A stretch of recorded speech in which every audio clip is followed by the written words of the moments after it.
जवानों ने इस तरह से तलबा को बाहिफाजत वहां से निकाला। ये तस्वीरें आप देख रहे हैं। और अपनी पार्टी के सरबराह अल्ताफ बुखारी ने अनंतनाग में दहशतगर्दाना मुकाबले में कर्नल मनप्रीत सिंह, मेजर आशीष और डीएसपी हुमायूं की शहादत पर दुख का इजहार किया है। अल्ताफ बुखारी ने कहा कि वो सिक्योरिटी एजेंसियों से उन दहशतगर्दों को फौरी तौर पर इंसाफ के कटहरे में लाने की अपील करते हैं। वहीं कांग्रेस लीडर राहुल गांधी ने अनंतनाग में दहशतगर्दों के तसादुम में 2 फौजी अफसरों और जम्मू कश्मीर पुलिस के एक डीएसपी की शहादत पर दुख का इजहार किया है। राहुल गांधी ने सोशल मीडिया पर लिखा कि ये खबर इंतहाई अफसोसनाक है। दुख की इस घड़ी में शहीदों के सोगवार खानदानों से दिली ताज़ियत का इजहार करता हूं। और महबूबा मुफ्ती ने भी शहादत पर दुख का इजहार किया है। महबूबा मुफ्ती ने सोशल मीडिया पर लिखा है कि अनंतनाग में ड्यूटी के दौरान शहीद होने वालों के अहले खाना से मेरी गहरी ताज़ियत। इस तरह की घिनौनी कार्रवाइयों की कोई गुंजाइश नहीं है। और जम्मू कश्मीर के साबिक वज़ीर-ए-आला उमर अब्दुल्ला ने भी सोशल मीडिया पर कहा है कि जम्मू कश्मीर से इंतहाई खौफनाक खबर सुनने में आई है, जिसमें फौज के एक कर्नल, एक मेजर और पुलिस के एक डीएसपी ने कोकरनाग इलाके में एक एनकाउंटर में अजीम कुर्बानी दी है। भारतीय जनता पार्टी की जानिब से आज पापुर में एक प्रोग्राम मुनक्किद किया गया, जिसमें एक रोज कबल की बात कर रहा हूं मैं, एक दिन कबल ही यह प्रोग्राम मुनक्किद किया गया था, जिससे पार्टी के जिला सदर लतीफ अहमद भट्ट, डीडीसी मेंबर अवतार सिंह और डीडीसी मेंबर मिनहा लतीफ और दीगर लीडरान मौजूद रहे। प्रोग्राम में पापुर हल्के से कई नौजवानों ने बीजेपी में शमूलियत अख्तियार की। इस मौके पर लतीफ भट्ट ने बताया कि वो आने वाले इलेक्शन के लिए तैयारी कर रहे हैं और इस इलेक्शन में नौजवानों को तवज्जो देंगे। जवानों को आप खड़ा कीजिए, नौजवान कैंडिडेट खड़ा हो जाएंगे, वो इलेक्शन में पार्टिसिपेट करेंगे। ये प्रोग्राम मैंने चाहे पुलवामा की म्यूनिसिपलिटी हो, त्राल की म्यूनिसिपलिटी हो, मैं खासकर एज डिस्ट्रिक्ट प्रेसिडेंट मैं आज ज़्यादा प्रेफरेंस ध्यान इसलिए देता हूँ यूथ की तरफ।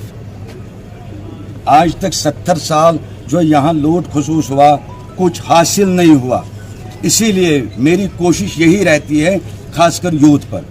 यूथ आगे आए, चाहे असेंबली इलेक्शन आने वाला है, पहले म्यूनिसिपलिटी का इलेक्शन हो जाएंगे, उसके बाद असेंबली इलेक्शन आने वाला है। मैं खासकर पापुर की बात करूं।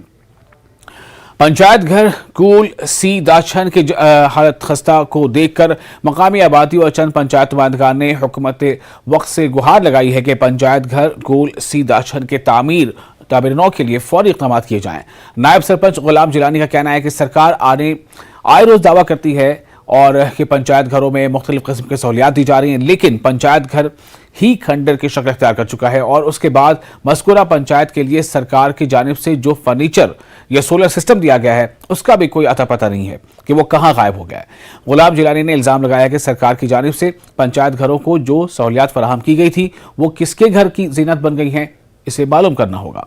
गुलाम जिलानी ने बीडीसी चेयरपर्सन वीडीसी को काउंसिलर के तय शदीद नाराजगी का इजहार करते हुए कहा कि साल 2019 में अवामी इज्तिमा के दौरान दोनों नुमाइंदगार ने पंचायत घर की जल्द अज जल्द तामीर नौ कराए जाने का लोगों से वादा किया था, लेकिन बरसों गुजरने के बाद भी पंचायत घर के तामीर नौ का ख्वाब हनूज ख्वाब ही बना हुआ है। सारी परेशानी हो रही है यहाँ, क्योंकि पंचायत घर खस्ता हालात है, इसकी दीवारें क्रैक हो चुकी हैं, ऊपर से छत खत्म हो चुका है। यहाँ बैठने को, अंदर आने को जी नहीं करता है। कैसे आएगा कोई? आएगा जो आएगा वो डर लगता है उसको यहाँ अंदर आने में। मैं तो खुद मतलब मैं अपनी बात करूँगा, मैं 2 साल से यहाँ किसी इजलास में नहीं आया। यहाँ पर गवर्नमेंट की स्कीमों के जो हुकूमत की तरफ से यहाँ तैनात होते हैं बैक टू विलेज में विजिटिंग ऑफिसर साहिबान, उनको भी हमने ये कहा। इवन के यहाँ पर हमने 2019 में जब डीडीसी इलेक्शन हुए और हमने उसके फौरी बाद जब तश्कील दी गई डीडीसी काउंसिल और हमने डीडीसी चेयरपर्सन को यहाँ पर बुलाया, यहाँ पर बहुत बड़ा मजमा हुआ, तकरीबन 500 आदमियों का मजमा हुआ। वहाँ इस मजमे में बीडीसी चेयरपर्सन साहिबा, डीडीसी काउंसलर साहब और अवाम ने आपने पूरे मसाइल उनको सुनाए और उन्होंने यहाँ पर पूरी ये यहाँ की पोजीशन देखी है। कश्मीर में मेवा काश्तकारों का कहना है कि सेब की सनत कश्मीर में मईशत की रीढ़ की हड्डी की हैसियत रखती है। काश्तकारों का कहना है कि अमरीकी सेब पर कस्टम ड्यूटी कम करने के फैसले से यहां की मेवा सनत पर काफी मनफी असरात मुरतब होंगे। उन्होंने अपील की है कि हुकूमत इस फैसले को जल्द वापस ले।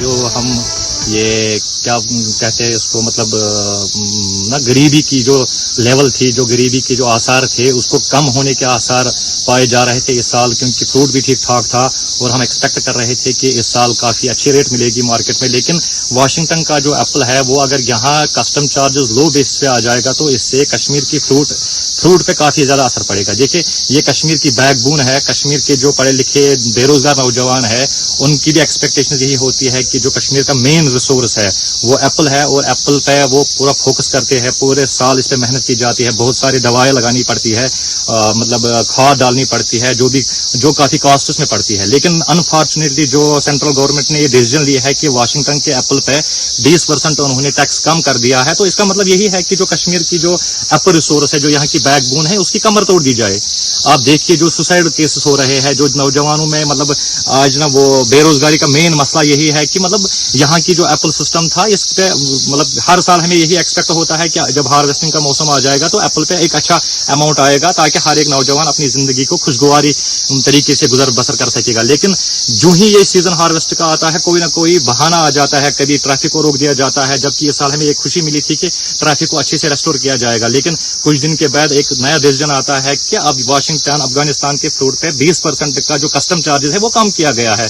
अगर देखा जाए कि पूरे का पूरा जो कश्मीर के लोग हैं, जो फार्मर्स है, जिसे हम कहते हैं, जैसे कि हमारे प्राइम मिनिस्टर जी कहते हैं कि 1 नेशन 1 लैंड 1 कंट्री, बट मैं कहता हूं कि 1 नेशन 1 फार्मर होना चाहिए। लेकिन जो ही अब ये न्यूज आ रही है कि वाशिंगटन का जो एप्पल है उस पर जो कस्टम चार्जेस है वो 20% लेस किया गया, तो आप देख सकते हैं कि जो हमारे मतलब कोल्ड स्टोर्स है, जो हमारे मतलब मंडियां हैं, जहां पे मतलब बड़े बड़े व्यापारी आते रहते हैं, हमारे अपने देश से बड़े बड़े व्यापारी आते रहते हैं, लेकिन वो यही कहते हैं कि कश्मीर का जो एप्पल है इसका कोई अब वो मान ही नहीं रहा है, उसकी अब वो वैल्यू ही नहीं रही है, क्योंकि फॉरेन कंट्रीज से एप्पल आ रहे हैं और उसका 20% टैक्स कम हो रहा है, और उसके साथ साथ उस एप्पल को व्यापारी ज्यादा लाइक करते हैं और उसको इम्पोर्ट भी किया जा रहा है।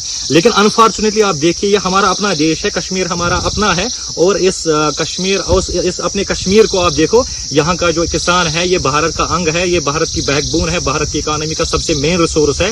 बट अनफॉर्चुनेटली मतलब मैं कहना चाहता हूँ एलजी एडमिनिस्ट्रेशन साहब को भी, हम सेंट्रल गवर्नमेंट को भी कहना चाहते हैं कि आप देखिए कश्मीर की सारी उम्मीदें बस इसी एप्पल पे है, और गवर्नमेंट से मौजवाना गुजारिश करते हैं, इल्तिमास करते हैं, और हम ये एक्सपेक्ट करते भी है उनसे कि वो जल्द अज जल्द जितनी हो सके कि इस टैक्स को वो वापस, इस डिसीजन को वापस ले। वो हमें वाशिंगटन के एप्पल से कोई लेना देना तो नहीं है, हमें कश्मीर के एप्पल चाहे, हमें कश्मीर के एप्पल को प्रमोट करना चाहिए, क्योंकि यही तो हमारा अपना देश है, यही तो हमारी जान है, हमारी रूह है, हमारी जिस्म है, जिसको जन्नत का मतलब एक टुकड़ा कहा गया है। लेकिन इस जन्नत के टुकड़े को अगर हम जहन्नम बना देंगे, हमारे एप्पल्स का जो ये सीजन है, हमारा जो एप्पल्स ये बैकबोन है हमारी, तो फिर हमें, मुझे लगता है कि आने वाले कल में हमें ये सारे पेड़ काटने पड़ेंगे, और इस पे पूरा फोकस होना चाहिए सेंट्रल गवर्नमेंट का कि उनको ये डिसीजन वापस लेनी चाहिए।